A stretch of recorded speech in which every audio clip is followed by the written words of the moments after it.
Welcome to my class. नमस्ते student. बच्चों, आज हम कक्षा 9वीं की पाठ्य पुस्तक क्षितिज भाग 1 का अध्ययन करने जा रहे हैं, जिसमें हम चैप्टर नंबर 15वां पढ़ रहे हैं, जिसका शीर्षक है मेघ आए।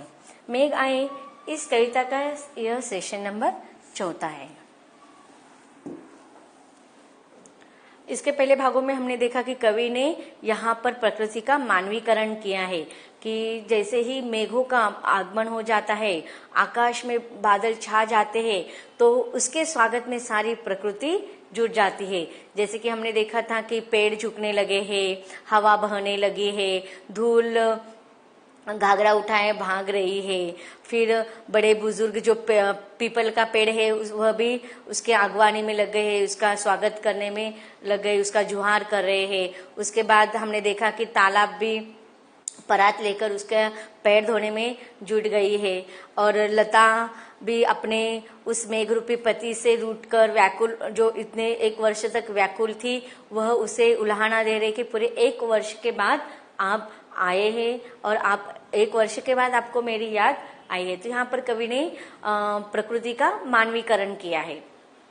आगे कवि क्या कहते हैं देखते हैं। क्षितिज अटारी गहराई दामिनी दम की, क्षमा करो गांठ खुल गई अब भरम की, बांध टूटा झरझर मिलन के अश्रु ढर के, मेघ आए बड़े बंठन के सवर के। अब देखिए यहाँ पर कवि क्या कह रहे कि क्षितिज अटारी गहरी दामिनी दम की। क्षितिज, क्षितिज का अर्थ क्या होता है? आपने पहले भी सुना होगा, किसे कहा जाता है क्षितिज? कि ऐसा प्रतीत होता है जहां पर ऐसा लगता है कि आकाश और धरती दोनों एक दूसरे से स्पर्श करते हैं, और ऐसा जो काल्पनिक स्थान होता है उसे कहा जाता है क्षितिज। अब देखो, आकाश और धरती एक दूसरे को स्पर्श करते हैं नहीं, लेकिन हम जब लंबे हमारी नजर जिस स्थान पर जाती है, जिस स्थान के अंत तक जाती है, वहां पर हमें ऐसा लगता है कि आकाश धरती को स्पर्श कर रहा है, आकाश धरती को छू रहा है। तो यह काल्पनिक स्थान जो होता है उसे हम क्षितिज कहेंगे। क्षितिज अटारी, अटारी का अर्थ होता है अट्टालिका, अर्थात घर के छप्पर के ऊपर जो छोटे छोटे रूम बनाए जाते हैं उसे कहा जाता है अटारी। गहराई, गहराई का अर्थ होना कि गहरा होना। दामिनी, दामिनी का अर्थ क्या होता है? बिजली। दमकी का अर्थ होता है चमकना। अब देखिए कवि कहते हैं कि जैसे ही आकाश में बादल छा गए हैं। अब देखो बादल का रूप कवि ने यहाँ पर कितना सुंदर वर्णन किया है कि जो बादल होते हैं वो कैसे होते हैं। आपने देखे होंगे कि अधिकतर बादलों का कुछ आकार नहीं होते हैं, ऐसा जैसे कि देखो ना, वो काले काले रंग के होते हैं, घुंघराले बालों के जैसे होते हैं।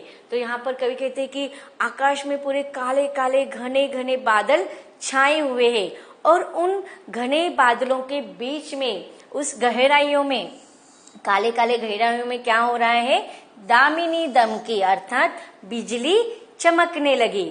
और जब आकाश में गहरे बादल छा गए हैं और गहरे बादलों के बीच में बिजली चमकने लगी है, तब उस समय क्या हो गया?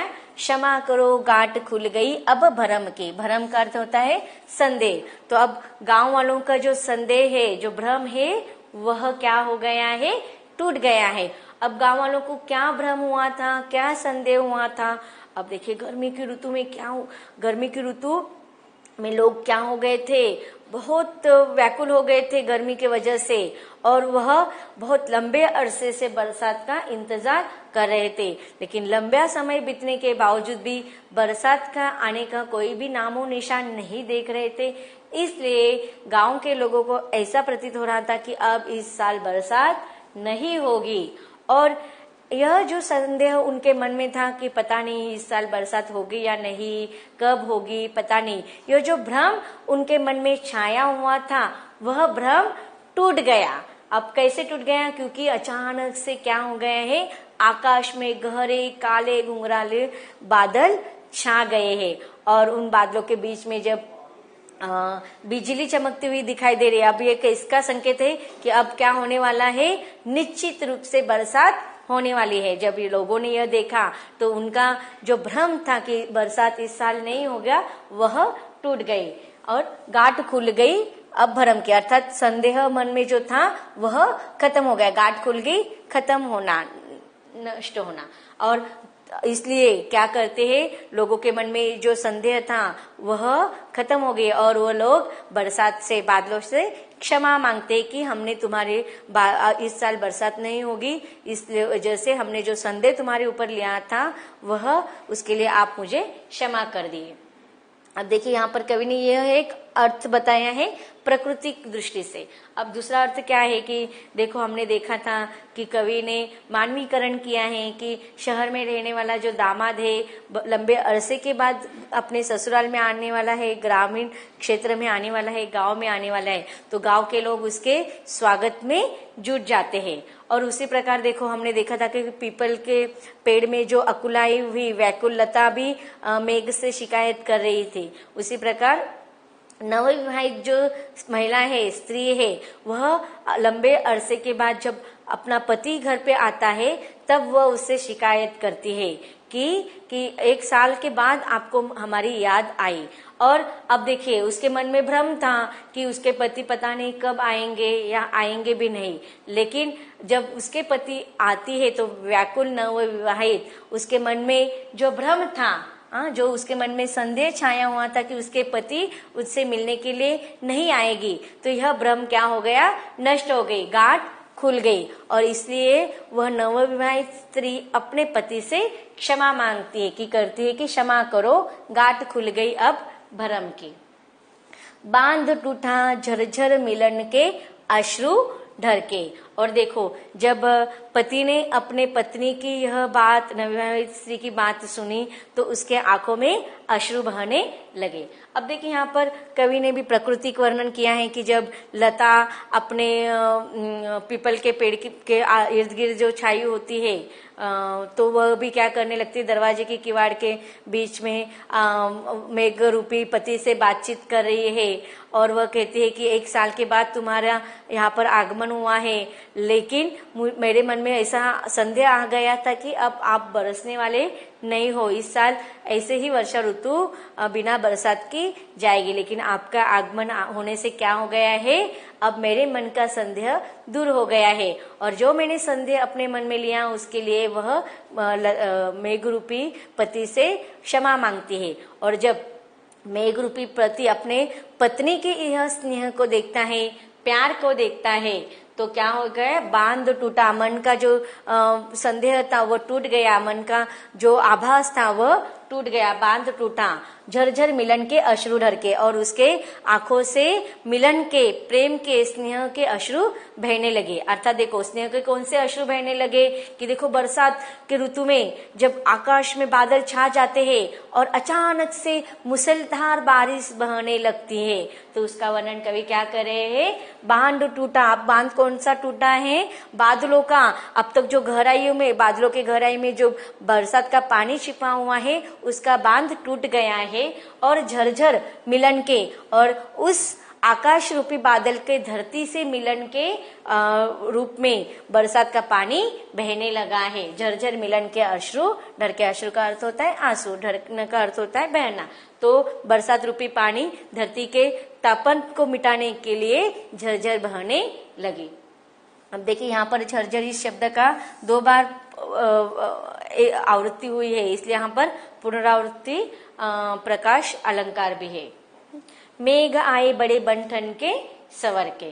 तो देखो इस प्रकार कवि कहते हैं कि मेघ के जो काले काले घुंघराले बालों जैसा रूप होता है, आकार होता है, वो कभी काले रंग के होते हैं, नीले रंग के होते हैं, तो ऐसा प्रतीत होता है जैसे कि वह धरती के मिलन के लिए सज धज कर आए हुए हैं, बन ठन कर सवर के आए हुए हैं। जिस प्रकार से कोई दामाद रूपी मेहमान जब गांव में जाता है, अपने ससुराल में जाता है, तो वह पूरे ठाट बाट से आता है, सज धज कर आता है, तो उसी प्रकार मेघ भी बड़े ठाट बाट के साथ सज धज कर आया हुआ है।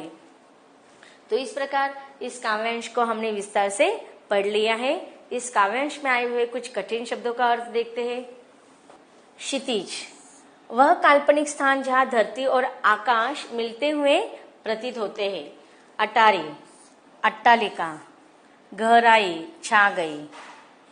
दामिनी, बिजली, भरम भ्रम संशय, अश्रु आंसू, डर के गिर पड़े। अब देखिए इस काव्यांश में दो मुहावरे आए हैं, एक तो है गांठ खुलना और दूसरा है बांध टूटना। गांठ खुलना का अर्थ होता है मन का मैल। अब देखिए इस काव्यांश में दो मुहावरे आए हैं, एक है गांठ खुलना और दूसरा है बांध टूटना। गांठ खुलना का अर्थ होता है मन का मैल दूर हो जाना, अर्थात मन का भ्रम दूर हो जाना, और बांध टूटना का अर्थ होता है धैर्य समाप्त होना। आपको एग्जाम में मुहावरे पूछ सकते हैं, तो आपको मुहावरे का अर्थ लिखकर उन मुहावरों का वाक्य में प्रयोग करना है। अब देखिए बच्चे अधिकतर क्या गलतियां करते हैं कि जब वाक्य बनाते हैं मुहावरों का, तो उस वाक्य में वह जो अर्थ होता है ना उसका उपयोग करते हैं, तो यह गलत है। इसलिए हमें क्या करना चाहिए, जब वाक्य बनाते हैं तो वाक्य में हमेशा हमें पहले मुहावरे का उपयोग करना चाहिए, न कि उसके अर्थ का। अब देखते हैं इस काव्यांश का भावार्थ। आकाश में घिरते बादलों को देखकर कवि कहता है कि क्षितिज रूपी अट्टालिका पर बादल गहराते जा रहे हैं। घने घने बादलों में बिजली चमकने लगी। लोगों के मन में समाया हुआ भ्रम धीरे धीरे हटने लगा। उन्हें लगा कि अब बादल जरूर बरसेंगे। अटारी पर खड़ी नायिका के मन से भी भ्रम मिट गया। उसने अपने मन में उमड़े संदेह के लिए मेहमान से क्षमा मांगी। अब देखिए अटारी किसे कहते हैं, जो छत के ऊपर छोटे छोटे रूम होते हैं, वहां पर जो उसे अटारी कहा जाता है। तो वहां पर खड़ी नायिका के मन में भी जो संदेह था, जो भ्रम था, वह मिट गया है, और उसने अपने मन में उमड़े संदेह के लिए मेहमान से क्षमा मांगी। यह देख मेहमान की आंखों से प्रसन्नता के आंसू गिरने लगे, अर्थात वर्षा होने लगी। इस तरह बादल सज संवर कर गांव में आए।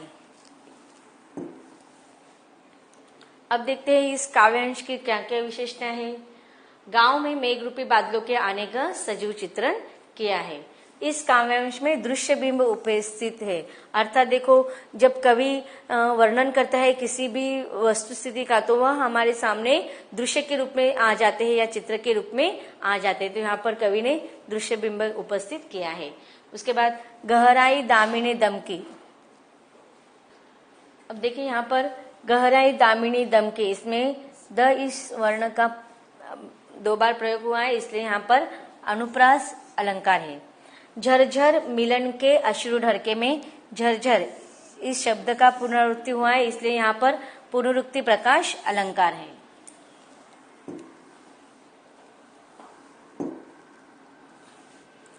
तो बच्चों इस प्रकार हमने मेघ है इस काव्यांश को विस्तार से पढ़ लिया है। इस काव्यांश में कवि ने मेघों का अर्थात बादलों का मानवीकरण किया है।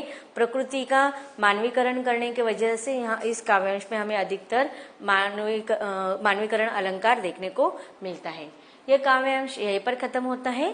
धन्यवाद।